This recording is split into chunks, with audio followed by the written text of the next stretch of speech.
अयोध्या में समाजवादी पार्टी के तत्वाधान में मंडल मसीहा बिंदेश्वरी प्रसाद मंडल की 105वीं जयंती का आयोजन किया। छोटेलाल यादव की अध्यक्षता में अबूसराय स्थित गायत्री नगर में किया गया। इस कार्यक्रम में मुख्य अतिथि के तौर पर भारतीय ओबीसी महासभा के राष्ट्रीय प्रवक्ता चौधरी चौटन राम ने शामिल। इस कार्यक्रम का शुभारंभ बीपी मंडल की प्रतिमा पर सभी समाजवादी पार्टी के कार्यकर्ताओं ने पुष्पांजलि अर्पित कर नमन कर कार्यक्रम का शुभारंभ किया। वहीं चौधरी राम चौटन निषाद ने बताया कि बीपी मंडल ने मंडल कमीशन की रिपोर्ट तैयार कर 52% ओबीसी के न्याय की राह तैयार किया। जनता दल की सरकार के पूर्व प्रधानमंत्री वीपी सिंह ने 13 अगस्त 1990 को मंडल कमीशन की सिफारिश को लागू कर ओबीसी को सरकारी सेवाओं में प्रतिनिधित्व के लिए 27% आरक्षण कोटा देकर विष्णु का जीवन संवारने का कार्य किया। प्राइम न्यूज चैनल के लिए आजम खान, अयोध्या।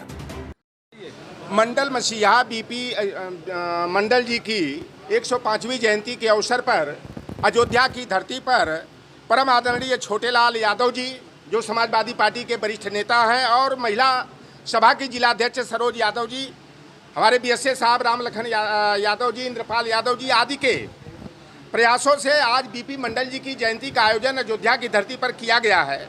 बीपी मंडल वह हस्ती रहे हैं जिनकी बदौलत हम पिछड़े वर्ग के लोगों को, चाहे यादव हो, लोहार पार, सुनार हो, तेली तमोली, बड़ई बारी, मल्लाह, केवट, कुर्मी, काची हो, जाट हो, गुजर हो, पाल हो, राजभर, चौहान आदि जातियों को जो सरकारी नौकरियों और उच्च शिक्षण संस्थाओं में 27% आरक्षण की व्यवस्था मंडल कमीशन के तहत राजा मांडा विश्वनाथ प्रताप सिंह ने मंडल कमीशन की सिफारिश को 13 अगस्त 1990 को लागू करके हम पिछड़े वर्ग के लोगों को प्रतिनिधित्व देने का प्रयास किए।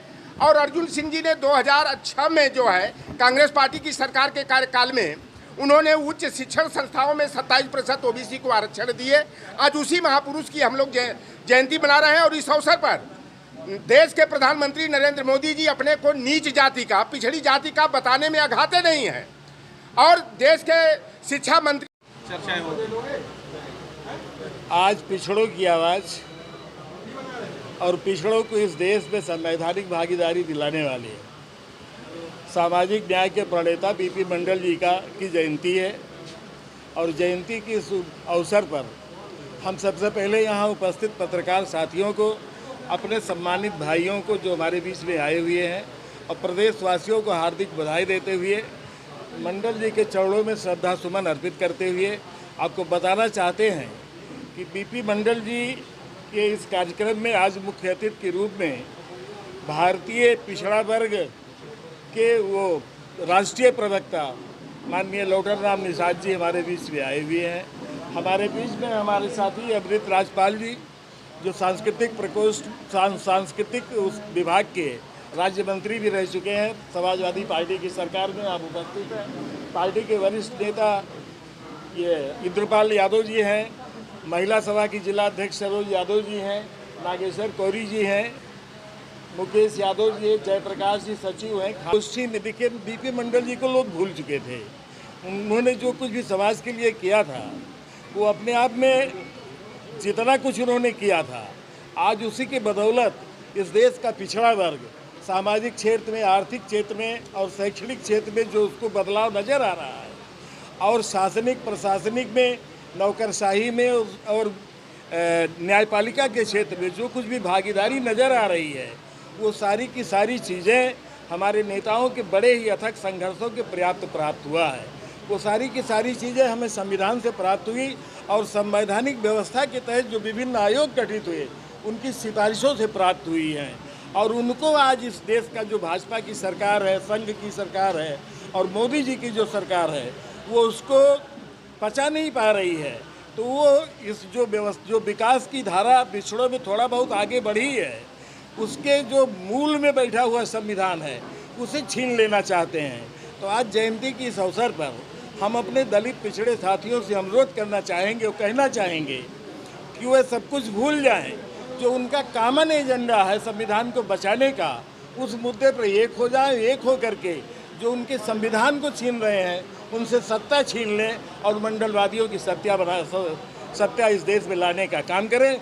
यही सबसे बड़ा तोहफा बीपी मंडल जी के जयंती के अवसर पर बीपी मंडल जी वही जयंती हम लोग यहाँ पे आज मना रहे हैं। 2024 की क्या दी पार्टी? 2024 में एनडीए और देखिए, दो विचारधाराओं की लड़ाई है। एक विचारधारा सामाजिक, एक विचारधारा की तरफ देश के जितने भी समाजवादी और सेकुलर को मानने वाले लोग हैं, चाहे वो साम्यवादी हों, चाहे समाजवादी हों, चाहे गांधीवादी हों, चाहे अम्बेडकरवादी हों, ये सारे के सारे लोग एक प्लेटफार्म पर इकट्ठा हो गए हैं। और दूसरी तरफ जितने भी कम्युनिटी को मानने वाले लोग हैं और यह कम्युनिटी के सहारे अपनी व्यक्तिगत राजनीति को सीखने वाले लोग हैं, अपने व्यक्तिगत फायदे की राजनीति करने वाले लोग, ये वो एक तरफ हो गए हैं। और जनता इनके कथनी करनी को पूरा भाप चुकी है, जान चुकी है कि ये सपनों के सौदागर हैं, ये सही बात नहीं दिखाते हैं, सपने दिखाते हैं। और इनसे बड़ा झूठा हिंदुस्तान में नहीं, विश्व में कोई नहीं होगा। इनको भगाने के लिए कटिबद्ध है। आने वाले 24 में इंडिया की जीत होगी, एनडीए की हार होगी, यही मैं कहता हूँ।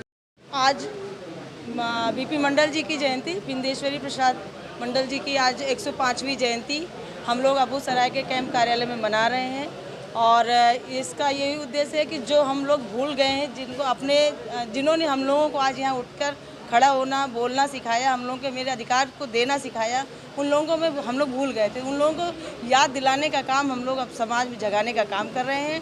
और इसी तरह से जितने भी कार्यक्रम होंगे वो सब हम लोग आगे करते रहेंगे। कौन सी जयंती मना? 5वीं महिला सभा की जिला अध्यक्ष होने के नाते मैं अपने प्रदेशवासियों को, हमारे आए हुए सारे अतिथिगणों का, जितने नेता लोग हैं, हमारे मंचासीन सभी लोगों को मैं बधाई दूंगी। और ये कहेंगे कि आप लोग जागिए और संविधान को पढ़िए। और बीपी मंडल ने जो अधिकार हम लोगों को दिए थे, यानी जो आरक्षण देने का काम किया था, हम लोग उसको जो भूल रहे हैं, जो धीरे धीरे हमारा आरक्षण आज की वर्तमान सरकार लेने का काम कर रही है, उसको जागे और हम लोग अपने अधिकारों के लिए लड़ाई लड़ने का काम करें।